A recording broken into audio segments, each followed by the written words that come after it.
At 3:30, we got Cal, who's 3-2. Travel number 22, Pitt, who's 5-0. Pitt favored by 3 points on ESPN. Fernando Mendoza's got 94, 145, thrown for 1,177 yards, 7 touchdowns, 3 interceptions. Javian Thomas said 43 carries for 287 yards and a touchdown, and Isaiah Hunter said 15 catches for 185 yards and 4 touchdowns. Eli Holstein has gone 113 to 172, thrown for 1,564 yards, 15 touchdowns, 3 interceptions.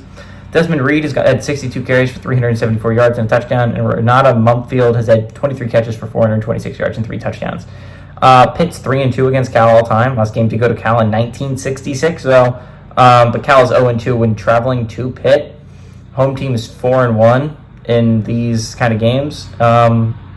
Pitt is 1-0 in one-possession games in this series.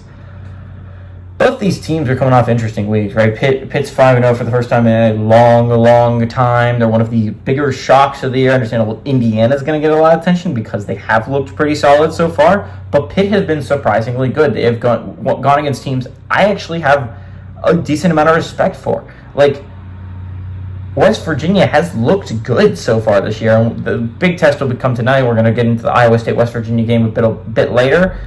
But, like, Pitt's a good football team. They're a surprisingly good football team, but they are a good football team. I think it's going to be interesting moving forward. They're only favored by 3 points. Again, Cal has not looked bad, and they are a couple plays away from being 5-0 and just in like a similar situation as Pitt, right?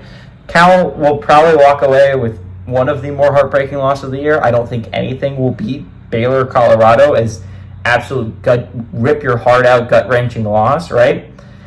But if there ever was one, it was blowing a 25-point lead at home. It's Cal. Is like that. That was a rough one to lose against a good Miami team. That game would have put you in the top 25.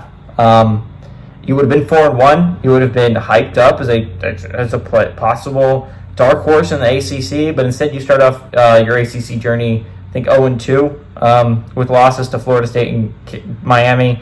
The Miami one's not that embarrassing. The Florida State one is, considering you're the only win Florida State's gotten all year.